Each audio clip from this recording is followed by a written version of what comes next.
준호야, 미경이 어디 갔어? 설날 아침 6시 최순자 씨는 한복을 차려입고 거실로 나왔다. 명절 음식 냄새가 집 안가득 퍼져 있을 거라 기대했다. 그런데 부엌은 텅 비어 있었다. 불도 켜지지 않았고 냉장고 문도 닫혀 있었다. 미경아, 며느리를 부르는 목소리가 복도에 울렸다. 대답이 없었다. 순자 씨는 며느리 방 쪽으로 걸어갔다. 문을 두드렸다. 여전히 조용했다. 손잡이를 돌려 문을 열었다. 방은 정리되어 있었다. 침대는 깨끗하게 정돈되어 있었고 화장대 위엔 아무것도 없었다. 옷장 문을 열어보니 옷걸이만 덩그러니 걸려 있었다. 서랍을 열었다. 텅 비어 있었다. 순자 씨는 거실로 돌아와 아들을 깨웠다. 준호야, 미경이 어디 갔어? 아들은 눈을 비비며 일어났다. 휴대폰을 확인했다. 새벽 3시에 온 메시지 한 통이 있었다. 저는 오늘 집에 없을 거예요. 명절 잘 보내세요. 준호는 아무 말도 하지 못했다. 순자 씨가 휴대폰을 빼앗듯 가져가 메시지를 읽었다. 그녀는 며느리에게 전화를 걸었다. 신호음만 길게 울렸다. 전원이 꺼져 있었다. 설날 아침 며느리가 사라졌다. 순자 씨는 그제야 자신이 며느리에게 무엇을 요구했는지 떠올리기 시작했다. 그녀는 대체 왜 사라진 걸까? 순자 씨가 며느리에게 전화를 건 건 설날 일주일 전이었다. 평소보다 목소리 톤이 높았다. 미경아, 올해는 친척들이 많이 온대. 20명 정도. 며느리 미경은 설거지를 하다 손을 멈췄다. 네, 어머님. 그러니까 음식을 좀 넉넉하게 준비해야 할 것 같아. 작년엔 음식이 좀 부족했잖아. 미경은 입술을 깨물었다. 작년에도 16명분을 준비했었다. 남은 음식을 일주일 내내 먹었던 기억이 났다. 네, 알겠습니다. 그리고 저는 3가지만 하지 말고 5가지 정도 해. 동그랑땡, 생선전, 김치전, 고기전, 버섯전. 우리 집은 원래 이렇게 하는 거야. 미경은 휴대폰을 꽉 쥐었다. 숨을 깊이 들이쉬었다. 그리고 잡채도 해야 하고 갈비찜도 해야 하고 나물도 5가지는 해야겠지? 송편도 빚어야 하고. 순자 씨는 메뉴를 읽듯 말을 이어갔다. 미경은 메모지에 적기 시작했다. 한참을 적고 나니 20가지가 넘었다. 다 적었어? 네. 그럼 준비 잘해. 우리 며느리가 제일 요리 잘하잖아. 전화가 끊어졌다. 미경은 메모지를 내려다봤다. 손이 떨렸다. 그날 저녁 남편 준호가 퇴근했다. 미경은 식탁에 메모지를 펼쳐놓고 있었다. 준호는 가방을 내려놓으며 물었다. 뭐해? 어머님이 설날 음식 준비하래. 20명분.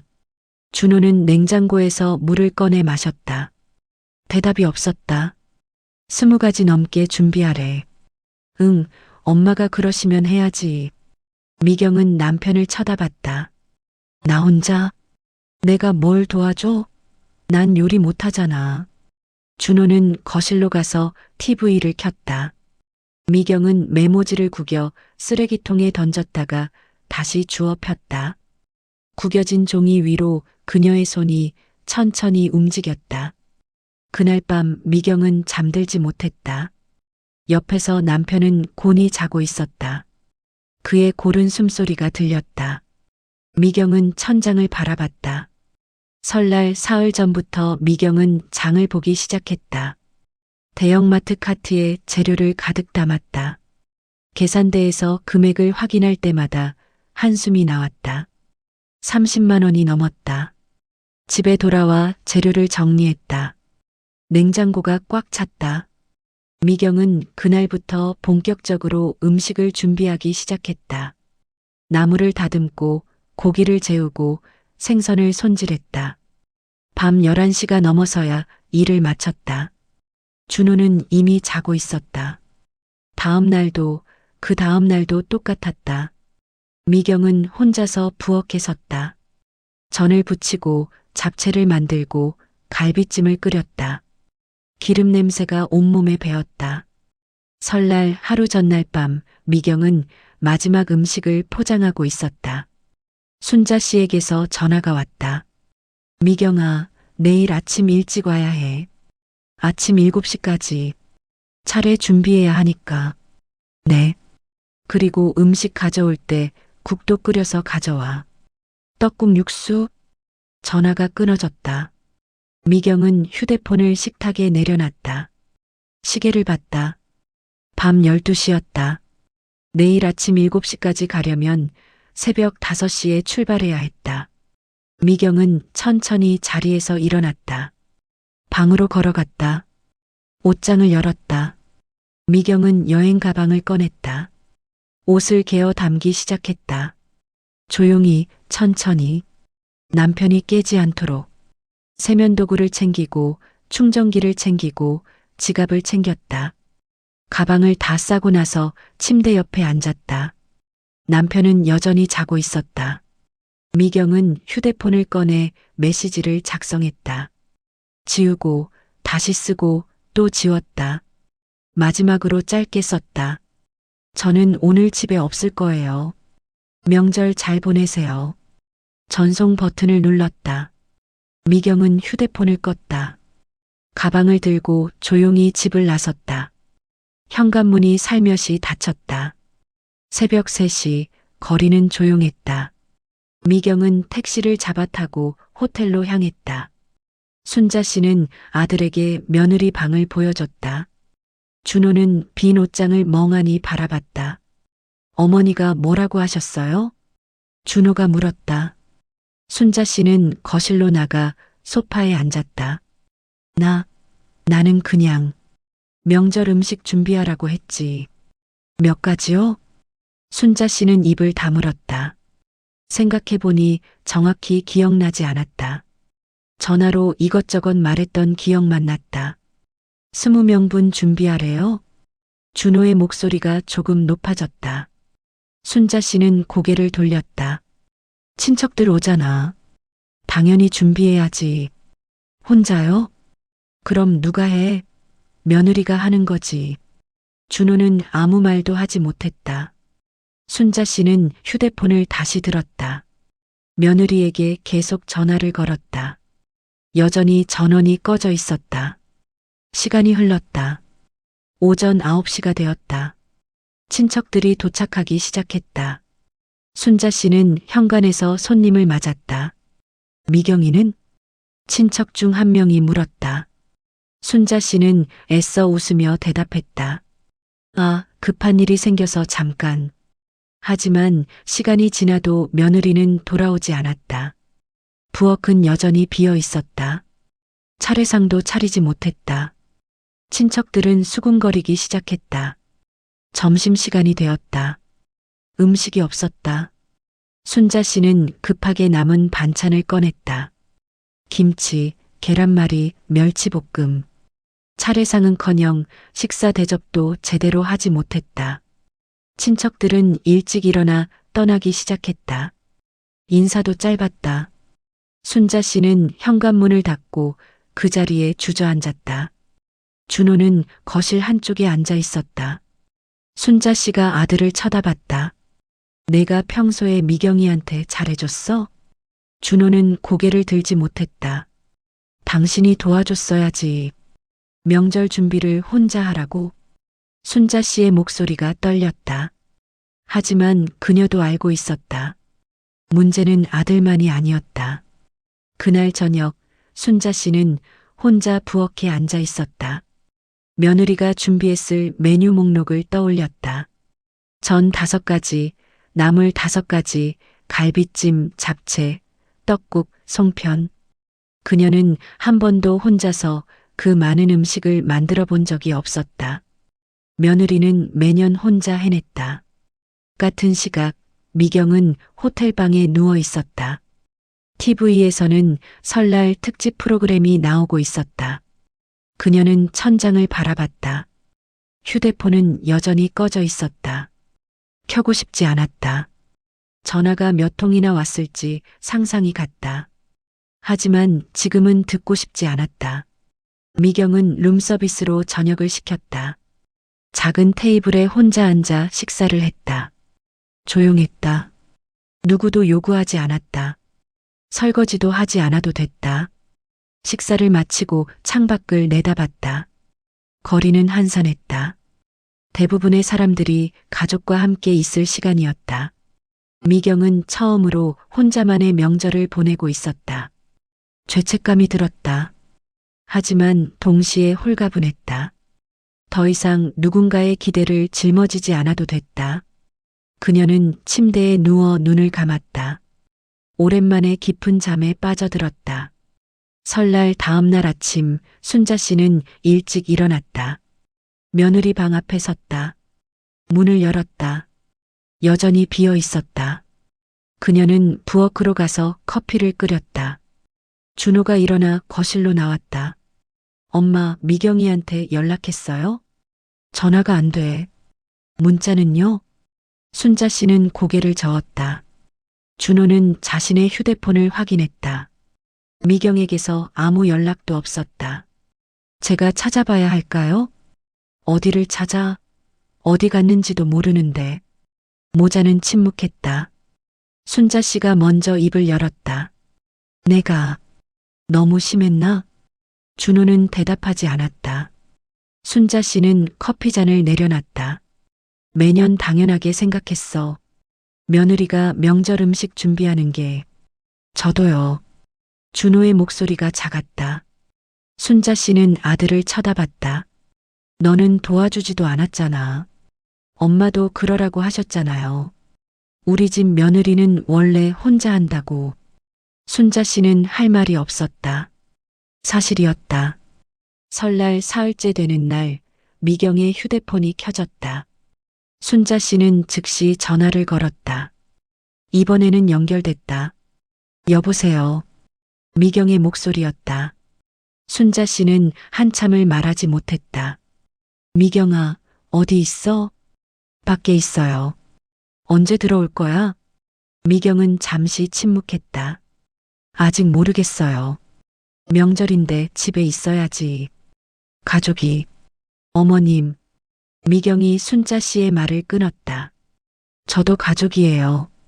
그런데 저는 명절을 한 번도 제대로 보낸 적이 없어요. 순자 씨는 입을 다물었다. 매년 부엌에만 있었어요. 혼자서 아무도 도와주지 않았어요. 그건 어머님은 제게 20가지 음식을 준비하래요. 20명분을. 혼자서요. 순자 씨는 아무 말도 하지 못했다. 저도 명절을 보내고 싶어요. 쉬면서요. 전화가 끊어졌다. 순자 씨는 휴대폰을 든 채 멍하니 서 있었다. 준호는 아내에게 문자를 보냈다. 미안해. 내가 못났어. 이제 알았어. 답장은 오지 않았다. 준호는 계속 메시지를 보냈다. 돌아와. 같이 얘기하자. 앞으로는 내가 도울게. 제발. 저녁이 되어서야 답장이 왔다. 말만으로는 안 돼요. 행동이 필요해요. 준호는 휴대폰을 쥐고 한참을 생각했다. 그리고 답장을 보냈다. 알겠어. 기다릴게. 내가 준비됐을 때 돌아와. 일주일이 지났다. 미경은 여전히 돌아오지 않았다. 순자 씨는 매일 부엌에 섰다. 밥을 하고 국을 끓이고 반찬을 만들었다. 혼자서. 생각보다 힘들었다. 장을 보러 가는 것부터 시작해서 재료를 손질하고 요리하고 설거지하는 모든 과정이 고됐다. 며느리는 이걸 매일 혼자 했다. 준호도 변했다. 퇴근하면 설거지를 했다. 주말에는 청소를 했다. 서툴렀지만 노력했다. 어느 날 저녁 순자 씨는 아들과 함께 저녁을 먹고 있었다. 미경이한테 사과해야겠다. 준호가 고개를 들었다. 저도요. 우리가 당연하게 생각했던 게 당연한 게 아니었어. 순자 씨는 숟가락을 내려놨다. 며느리도 사람이야. 쉬고 싶고 명절도 즐기고 싶은 사람. 보름이 지나서 미경이 돌아왔다. 저녁 8시쯤이었다. 현관문이 열리는 소리에 준호가 달려나갔다. 미경아. 미경은 여행 가방을 끌고 들어왔다. 표정은 담담했다. 순자 씨도 거실로 나왔다. 왔구나. 세 사람은 거실에 둘러앉았다. 침묵이 흘렀다. 순자 씨가 먼저 입을 열었다. 미안해. 미경은 순자 씨를 쳐다봤다. 내가 너무 많은 걸 당연하게 생각했어. 내가 얼마나 힘들었을지 몰랐어.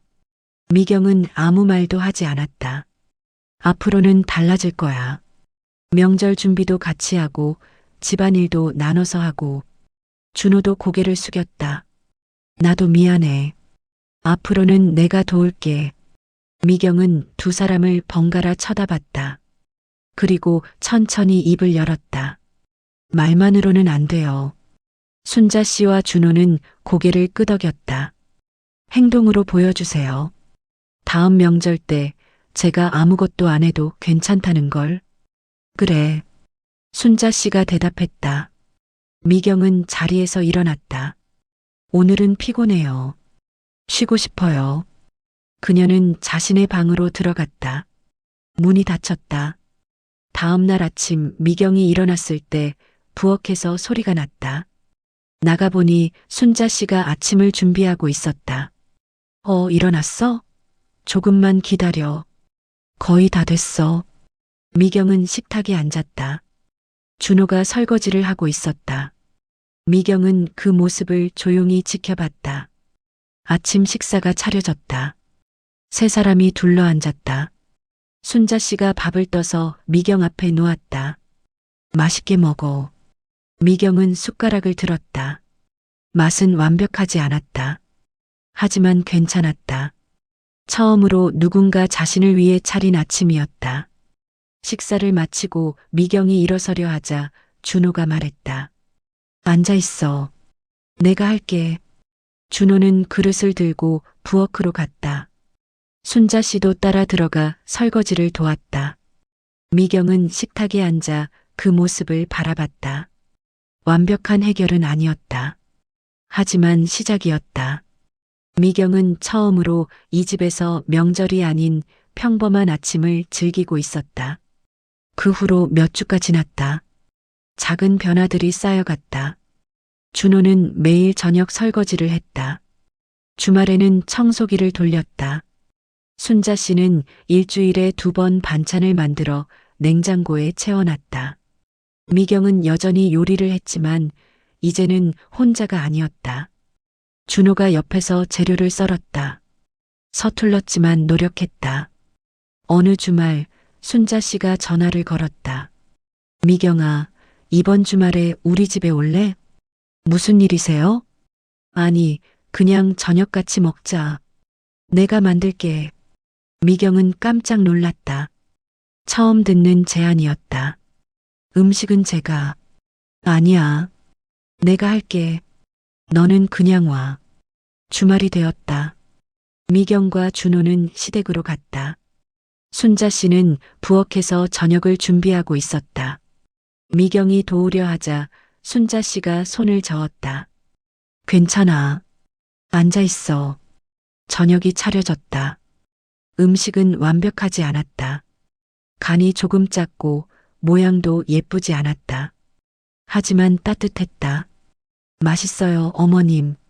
미경이 말했다. 순자 씨는 웃었다. 거짓말. 짜지? 아니에요. 정말 맛있어요. 세 사람은 함께 저녁을 먹었다. 대화가 오갔다. 웃음소리가 들렸다. 미경은 처음으로 이 집에서 손님이 아닌 가족처럼 느껴졌다. 몇 달이 흘렀다. 다시 명절이 다가왔다. 추석이었다. 미경은 조금 긴장했다. 순자 씨에게서 전화가 왔다. 미경아, 이번 추석엔 음식 배달시켜. 네. 우리 셋이서 준비하기엔 너무 많잖아. 그냥 배달시키자. 편하게 명절 보내자. 미경은 말문이 막혔다. 그리고 친척들한테 연락했어. 올해는 간단하게 한다고. 차례만 지내고 외식하기로 했어. 정말요? 응. 명절도 쉬어야지. 너도 나도. 추석 당일 배달 음식이 도착했다. 세 사람은 간단하게 차례상을 차렸다. 전도 없었고 복잡한 음식도 없었다. 하지만 괜찮았다. 차례를 지내고 친척들이 모였다. 외식을 했다. 식당에서 편하게 식사를 했다. 미경은 처음으로 명절에 부엌에 갇히지 않았다. 저녁에 집으로 돌아오는 차 안에서 준호가 말했다. 피곤하지 않아? 아니. 미경이 웃으며 대답했다. 이번 명절은 정말 명절 같았어요. 준호는 아내의 손을 잡았다. 순자 씨는 뒷좌석에서 창밖을 바라보며 미소 지었다. 그날 밤 미경은 침대에 누워 천장을 바라봤다. 옆에서 준호가 물었다. 무슨 생각해? 설날 생각. 그때, 응. 집을 나올 때 정말 무서웠어. 돌아올 수 있을지도 몰랐어. 준호는 아내의 손을 잡았다. 미안해. 이제 괜찮아. 달라졌잖아. 미경은 남편을 쳐다봤다. 완벽하진 않아. 가끔 어머님은 옛날 습관이 나오시고 당신도 깜빡하고 안 도울 때가 있어. 그래도 노력하잖아. 그게 중요한 거야. 미경은 눈을 감았다. 처음으로 이 집이 집처럼 느껴졌다. 자신이 환영받는 곳. 그저 일만 하는 곳이 아닌 함께 사는 곳. 설날 아침 며느리가 사라졌다. 그리고 돌아왔을 때 모든 것이 조금씩 달라지기 시작했다. 완벽한 변화는 아니었다. 하지만 진짜 변화였다. 그것으로 충분했다.